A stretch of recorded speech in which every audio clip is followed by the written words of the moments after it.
Death is something every human being must face. But for the Enuani, the Igbo people of the Western Niger, death is not the end. It is seen as a passage to the afterlife, a pathway to the land of the spirits and ancestors known as Animo or Aniamo. Today, I want to share with you the fascinating way the Enuani people handle death and funerals. This is a story of family, tradition, respect, and a strong belief that how you bury the dead can shape the future of the living. Sit back. Let's look closely at what happens in Enuani communities when someone passes on. In Enuani custom, remember, these are Igbo communities of Western Niger. When someone dies, it's not just anyone who takes charge. The responsibility falls first on the first son and the first daughter of the family. But even more important are the umu-ada and Igbo, the first daughters and first sons of the family. Even when they are married to distant communities, they turn out en masse and return for the funeral rites of their loved ones. Their presence and authority are so powerful that no funeral can move forward without them. I mean the umu-ada. From the very beginning, death is not handled by outsiders. It is family, especially children and daughters, who lead the way. Now, there are different kinds of deaths.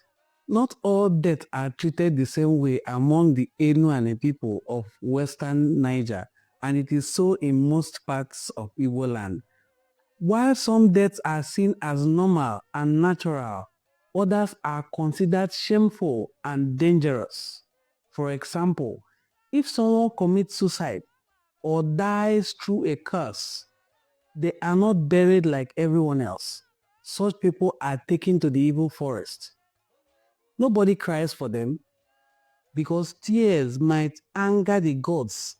Instead, people rub themselves with white chalk across their eyes or stick a little broomstick in their head. That way, even if they cry, the gods know it is not for the dead. Sometimes, even the house and community of the deceased must go through cleansing before life can continue. For the Enuani Igbos of the Western Niger, burial is not just a formality, it is deeply spiritual. Some people think it is just a show-off. It is not. Funeral rites can affect the way the living continues their life and the way the dead continues in the afterlife. They believe death moves a person from this world into the world of the ancestors. Once there, the dead are no longer weak. They become powerful, able to bless or to punish even the living. This is a core Igbo belief.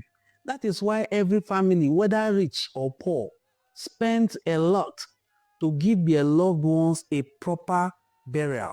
Some people will say a befitting burial. It is not only about respect, it is also about peace. A person who is not properly buried may trouble the living. Yes, you heard right. A person who is not properly buried may go ahead to trouble the living. To understand this better, let's look at a community in Enuani known as Ubulu-Uku, one of the Enuani communities of Western Niger and one of the most ancient of the Enuani communities. The funeral process in Ubulu-Uku is very detailed and it shows clearly how much value they place on tradition. The first stage has to do with announcing the death. When an adult dies in Ubulu-Uku, the first thing is not to cry out or shout.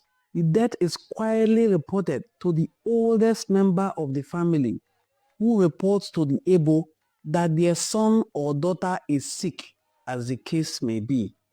If it is the case of the oldest man in the village that passes on, if the diokpala of an Igbo passes on, the staff of office of this diokpala, which is usually known as Ofo, is removed from his home and placed in the home of another person known as Ono.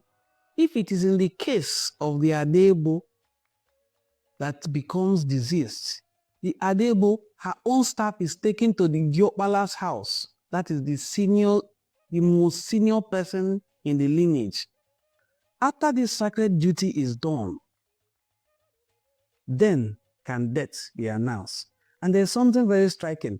If anyone cries before these steps are taken, the family is fined. For instance, you convene a family meeting to inform them that your father is sick, and then you make the mistake of saying that your father is dead. You may attract a fine because you are not the one to pronounce him dead. The Ubulu-Uku people of Enuani are very proud and private. Even in death, they don't allow outsiders to see them unprepared. How do they do this? Once the official announcement is made, the immediate family members can now mourn openly, but still the crying is measured because the wider family has not even yet been told. When the larger family, usually called Igbo, finally gathers, they are welcomed in a special way. They are offered palm wine, tobacco, and kola nuts. The eldest elder then pours the libation, calling on the ancestors before they all share the drink and kola nuts. Interestingly, at this point, the family does not say their loved one is dead. Instead, they say the person is very sick. A group called Ogebo is then asked to check on the sick person. Their job is to check whether the children of the deceased cared for their parents properly while they were still alive. If the children failed in their duties, they could be fined. If all is well, the Ogebo performs what is called a mock healing. They try to revive the dead by putting herbs and medicine into their nostrils and mouths. This is repeated 4 times. And on the 4th attempt, they can announce the Creator has taken Okenye Weri, and then only then do the relatives burst into full wailing, declaring their loved one is truly gone. This marks the official beginning of mourning. At this point, the family prepares for the actual funeral. The eldest son, known as the Okpala, is asked to bring a she-goat and a cock. This part of the funeral rite is called Igwozu, getting the body ready for funeral. Now, it must be stated that it is not every elder that attends this gathering. From the moment the person is declared dead, the person next in line in terms of seniority to the deceased now takes charge. So, anyone who is older than the deceased goes home and does not take part in any way at the funeral because a man or woman does not bury his or her child. So it is said. Now, when the first son brings this goat, now the elders don't just accept the goats or cock. They carefully examine them. If they are not satisfied, they can demand that the Okpala adds money to make up for the goat. This is called Emapuano. And here, the elders have the right to ask for whatever they choose because the person has defaulted by bringing goods that is not sizable enough or not of age. If the livestock presented are accepted, the elders appoint the person who will lead the slaughter.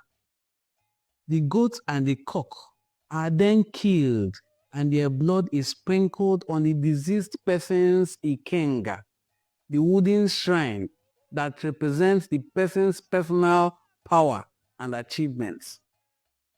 Now, this Ikenga will be buried with the person. As the blood is sprinkled, the elders speak to the dead, saying, "Look at what your children have brought for you.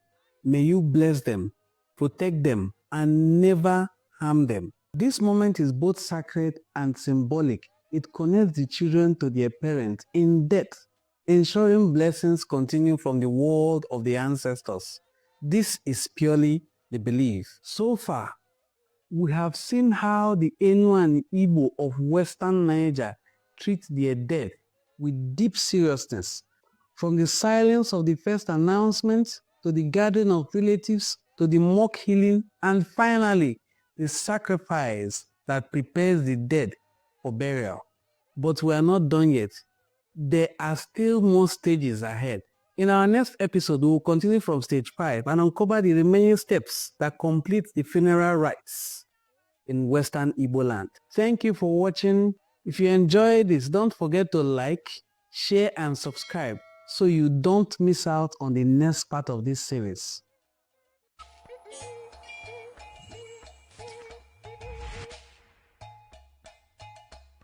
Enuani.